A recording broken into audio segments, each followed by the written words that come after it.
Hello, we are going to look at, this is example 26, and it says a continuous random variable x has a PDF probability distribution function defined by f of x, so small f, 1 plus cosine of x over pi between 0 and pi.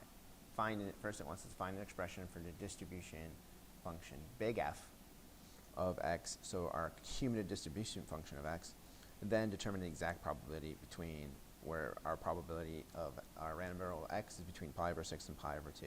So first they want us to come up with the big function, the big F. So big F, if we take big F of x, of our random variable x, that is going to be the integral from 0 to x of this function, but we're going to write this function not as a function of x, cosine of x, since when we evaluate it's x, so this is going to be cosine of t. So cosine of t all over pi dt. This will give us our expression for our cumulative distribution function, our CDF of x.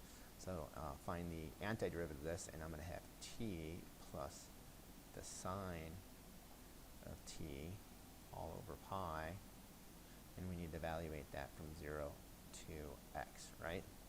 So, and then finally, our big F of x, our expression, our function, is going to be, once we plug it in, we're going to get x plus the sine of x all over pi, and if we put 0, 0, sine at 0, 0, so it's just 0, so we get this is our expression. This is our expression right here for our CDF. So next thing we want to do is figure out this probability. So the probability that it's between pi over 6 and pi over 2, well, that's going to be f of the upper limit, which is pi over 2, minus f of big F of pi over 6, right? So let's go ahead and evaluate what this is. So using this guy right here, I'll have pi over 2 minus sine at pi over 2 is 1, right? All over pi. So that's the first guy. Then we're subtracting. It's going to be pi over 6, right? Minus, at pi over 6, it's the sine at pi over 6 is a half all over pi. And then find a common denominator. I'm going to get pi minus 2 all over 2, right? And then I can take, that's the top, and that's reciprocal of pi in the bottom using a division property. It's over pi minus over here. If I find a common denominator, I'm going to have pi minus 3 over 6, right? And then the reciprocal of the bottom is 1 over pi. And then I'm going to end up with, well, I need a common denominator here. I can multiply top and bottom by 3's. And I'm going to have 3 pi minus 6. And over here I'm going to have minus pi and then plus 3 all over 6. And then this guy here is, I have another 1 over pi. And then to finish, let's give a little bit of room here. What's 3 pi minus pi? I'm going to have 2 pi. And then negative 6 plus 3, that's minus 3 all over 6. But then there's going to distribute the pi through, and that reduces to, well, the pi's are going to cancel on this side. And I'm going to have 1/3 minus, looks like 1 over 2 pi. And then there you go. That's my answer in terms of pi. And there you go. And then, yep. So next, let's see. Next problem I want to look at is data collected over a long period of time suggests that the time t that vehicles have to wait until they can enter a main road straightly has a PDF, the little f probability distribution function here, 5, 6 times the quantity 1 minus 2/5 t, and its t is between 0 and 2 minutes. Find the expression for the distribution of t, so the CDF, then calculated that t is between 0.5 and 1.5. Good? So let's see. First, I'll come up with my big F of, let's make this F of big T. That's what they wanted. They wanted a big T. That's going to be the integral of this function, I could bring out the 5, 6, right?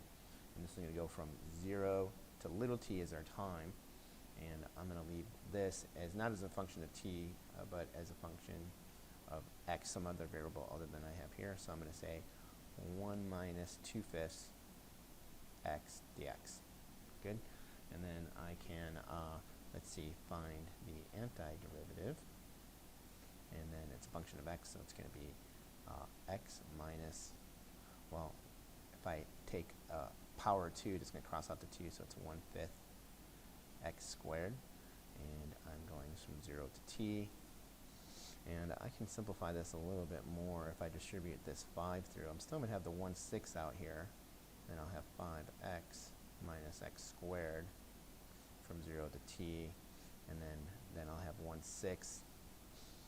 Let's see, 5t when I plug in t squared right here. And I just think this is the most simple way to write it. You can distribute the 6 through if you want, but I'll leave it like this because I think it'll be easier to do calculations right here. But this is my expression for my CDF, cumulative distribution function. And there you go. So next thing I want to do is find the probability, find the probability that, let's say it's going to be a half, right, is less than or equal to big T, less than or equal to, that's 3/2, usually, like, and then that's going to be f of 3/2, the upper limit, minus f of the lower limit, just like that. And then I can use this function right here to figure that out. I got 1/6 on the outside. Then I'm going to have, if I put 3/2 in, that's going to be 15/2, right? 15/2 minus 9/4. Good, so that's that guy, minus, and then when I plug in a half, it's going to be 5/2 minus 1/4. And there we go. Let's see, and then I'll find a common denominator, 14, I'll have to multiply, that's 30 minus 9/4. I got on here, 1/6, and over here I'll find a common denominator, that's going to be minus 10 minus 1/4, and a little bit more room, and then what am I going to get? 30 minus 9 is going to be 1/6, or better yet, I think it'd be easier, just be, I got 30 minus 9 minus 10 plus 1 all over 4, and let's see, 30 minus, let's see, 30, this would be minus 8, 30 minus 10 is 20, minus 8 all over 4 times 1/6, 20 minus 8 is going to be 12 over 4, and that's going to come out, this is, well, 6 goes into 12 2 times, this is going to be 1/2, and there you go, and I found the probability using that. So sometimes they're going to ask you to find out your expression for your CDF, and then once you find that CDF, you can use that function to be able to calculate your probability. And there you go. Thanks, guys.